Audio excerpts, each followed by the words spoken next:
안녕하세요 여러분, 뇌물아 흘러흘러 이현주입니다. 이번 영상에서는 서양철학사 1권 제3장 플라톤에 대해서 같이 이야기 나눠보도록 하겠습니다. 플라톤의 핵심 사상인 이데아론과 이상국가에 대해서 다루게 될 겁니다. 이런 플라톤의 생각들을 잘 이해하려면 그가 어떤 생애를 살아왔는지 알 필요가 있죠. 플라톤은 기원전 427년부터 347년까지 살았던 사람입니다. 이 시기에 가장 중요한 사건은 펠로폰네소스 전쟁사였습니다. 이 전쟁은 기원전 431년부터 404년까지 있었던 사건이죠. 플라톤이 태어난 해에는 벌써 진행 중이었고 한참 활동 중인 때에 전쟁이 끝났습니다. 마무리가 되면서 승전국인 스파르타가 아테네에 30인 참주 정치체를 마련해 놨습니다. 30인 참주 정치는 공포 정치로 이어졌어요. 기록에 따르면 30인 참주가 재판 없이 처형한 사람이 1500명에 달했다고 합니다. 이후에 가까스로 민주정을 회복하긴 했지만 플라톤의 스승인 소크라테스가 사형을 당하게 됩니다. 이러한 혼란스러운 과정 속에서 질문할 수밖에 없었겠죠. 정치란 무엇이고 어떠해야 하는가? 라는 질문을 갖고 저작 활동을 해나갑니다. 저작 내용들은 크게 5가지로 정리가 된다고 말하고 있습니다. 첫 번째는 수학이 모든 것의 본질이라는 견해를 갖고 설명했다는 거죠. 두 번째는 이원론적 세계관 가지고 이론을 펼쳐나가는데요. 진정으로 존재하는 세계인 이데아와 가시적인 그림자들의 세계로 나눠서 설명한다는 겁니다. 세 번째는 영혼의 윤회와 불멸성의 이론도 제시합니다. 그리고 네 번째는 이론과학에 대한 관심을 갖고 말하고 있고요. 다섯 번째는 종교적 신비주의와 금욕주의적 도덕관에 대해서도 살펴볼 수 있을 겁니다. 지식과 존재에 대해서 살펴보도록 하죠. 첫 번째는 이데아와 지식입니다. 우리는 한 철학가에 대해서 이론을 살펴볼 때 가장 우선 존재에 대해서 어떻게 설명하는가를 이해할 필요가 있습니다. 플라톤은 존재에 대한 설명으로 이데아론을 가지고 옵니다. 이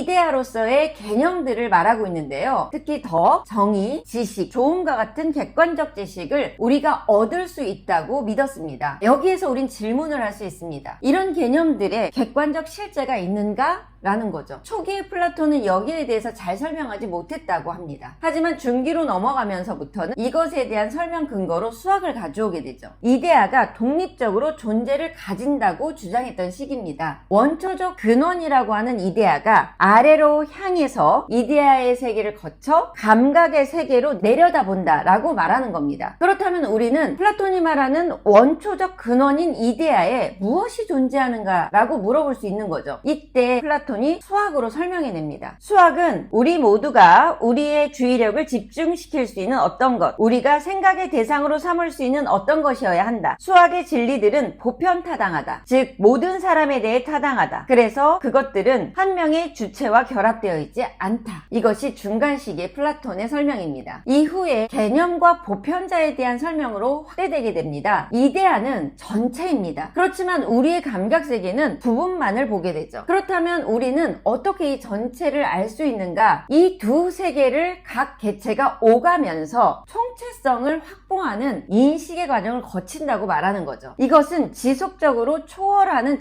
전체론이라고 말할 수 있는데요. 여기에 플라톤식 변증법이 등장하게 되는 겁니다. 이 내용은 이데아와 총체성에 조금 더 자세하게 설명되어 있어요. 여기에서 우리가 알아야 되는 것이 있습니다. 플라톤은 분명하게 인간 인식의 한계를 말하고 있다는 겁니다. 인간은 이 이데아의 전체성을 절대로 알 수 없다는 거예요. 감각세계를 부분적으로만 알 수 있기 때문이죠. 다만 꾸준히 계속 정진해 나감으로써 전체성을 확보할 가능성을 가질 수만 있다고 말하는 겁니다. 이데아와 조음의 내용에서 조금 더 자세히 살펴볼 수 있을 겁니다. 조음은 우리의 감각세계에서 가리킬 수도 없고 볼 수도 없다고 말하고 있습니다. 감각기관으로 지각할 수 없다는 거죠. 이 조음에 대해선 확신할 수는 있다고 말해요. 좋은 행위에 대한 이데아가 있기 때문이라는 거죠. 그렇다면 이 이데아라고 하는 개념에 대해서 설명을 해내야 되잖아요. 단어들과 특정 개체들로 구분해서 설명해내고 있습니다. 이 역시 이원론적 세계관을 적용해서 설명하는 것이죠. 이렇게 설명해낼 때 이 인식이 어떤 방면으로 유용한가에 대해서 저자들이 설명합니다. 설명하는 부분을 보도록 하겠습니다. 이것은 또한 조음은 하나의 이데아로서 사람들이 그것을 따르든 말든 그것에 대해 알든 모르든 언제나 변하지 않고 같은 것으로 남아있다는 것을 의미한다. 달리 표현하자면 플라톤은 이로써 도덕성과 정치가 다양한 인간의 의견과 관습과는 전적으로 무관한 확고한 토대를 가지고 있음을 보여주었다고 믿었다. 그래서 이데아로는 윤리적, 정치적 규범과 가치의 절대적이고 보편타당한 토대를 확보해 주었다고 말할 수 있다. 그리고 플라톤의 사상에는 유명한 비유들이 있습니다. 크게 세 가지입니다. 첫 번째는 태양의 비유입니다. 태양은 이데아를 설명하는 비유로 잘 사용되고 있습니다. 이데아는 감각기관으로 지각할 수 없다고 했잖아요. 태양 역시 우리에게는 직접 볼 수 있는 대상이 아닙니다. 이데아라고 하는 것이 감각기관 실체들을 인식하게 해줄 수 있듯이 태양은 모든 사물을 비춰줌으로 인해서 우리에게 사물을 볼 수 있게 합니다. 두 번째 비유는 분할된 선의 비유입니다. 책 107페이지에 나와 있는데요. 크게 이원론적인 사고방식으로 봤을 때 이데아에 속하는 사고가 사유라면 현실적인 것은 감각으로 표현됩니다. 각각에는 두 가지 인식 방법이 있어요. 감각에는 구체적인 사물을 통해서 추측할 수 있는 판단이 우선시됩니다. 구체적 사물로부터 확신하게 되는 사고방식으로 나아가게 되는 거죠. 하지만 플라톤은 이런 사물들은 이데아의 모상물이나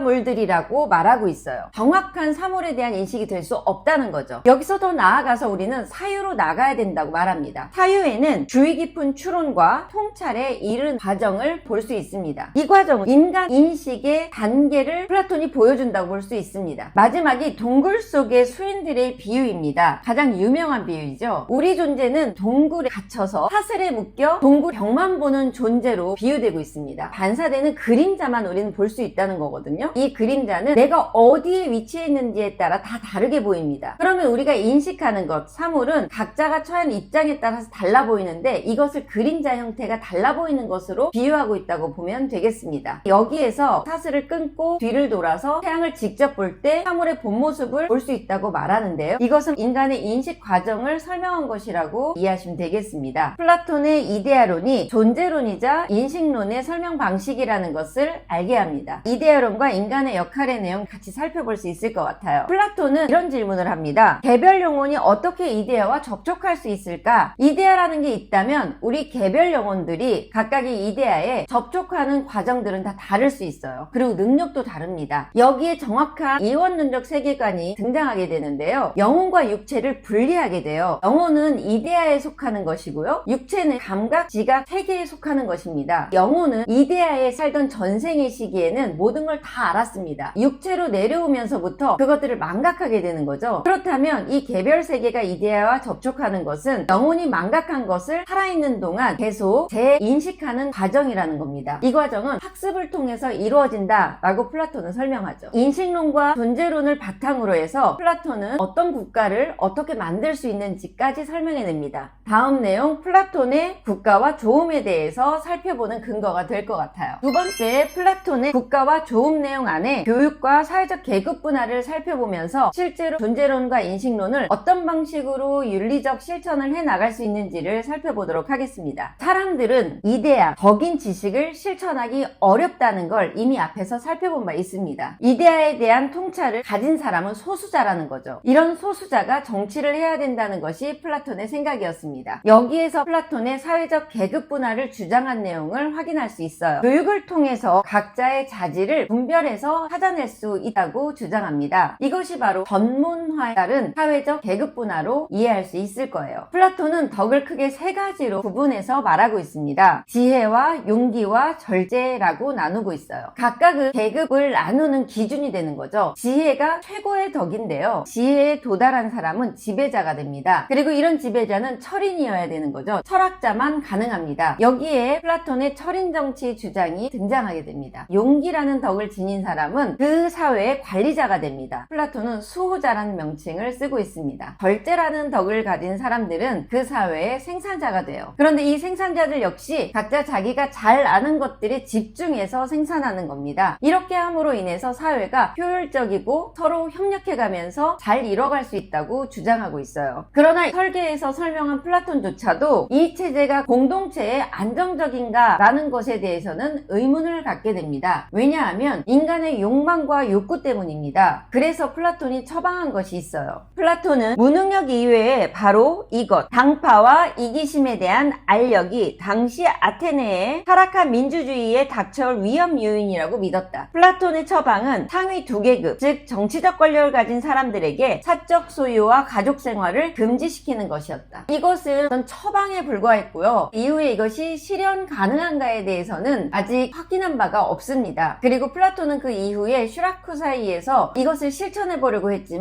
계속 실패했어요. 뒤에 이어질 아리스토텔레스가 바로 이 지점을 지적합니다. 아리스토텔레스 사상을 확인하면서 그때 다시 이야기 나눠보도록 하죠. 마지막으로 플라톤의 예술에 대한 생각을 같이 살펴보도록 하겠습니다. 예술의 윤리적 책임 부분에서 확인할 수 있는 내용이에요. 자, 현대를 사는 우리는 예술은 도덕적인 판단 기준과 상관없이 예술 자체로 판단되어야 한다는 사고방식에 익숙합니다. 하지만 플라톤은 공동체의 선함을 끌어내는 도구로 예술을 인식했습니다. 윤리학과 미학이 서로 분리될 수 없다고 생각했기 때문이죠. 그래서 플라톤은 예술에 대한 엄격한 검열을 주장하게 됩니다. 그의 저작에 보면 곳곳에 사회에 악영향을 미칠 수 있거나 잘못된 생각을 퍼뜨릴 수 있는 예술은 금지시키거나 사회에서 추방시켜야 된다는 아주 강한 주장을 하게 되거든요. 이런 생각들은 예술이 이데아를 모방해서 진리에 대한 요구에 응해야 한다는 플라톤 생각이 반영된 것으로 이해하시면 되겠습니다. 플라톤과 아리스토텔레스의 생각은 지금까지도 영향을 미치는 사상의 배경이 됩니다. 여러분들이 이 책에서라도 궁금한 점들을 해결하고 넘어가시면 좋을 것 같습니다. 저는 여기까지 냇물아 흘러 흘러 이현주였습니다.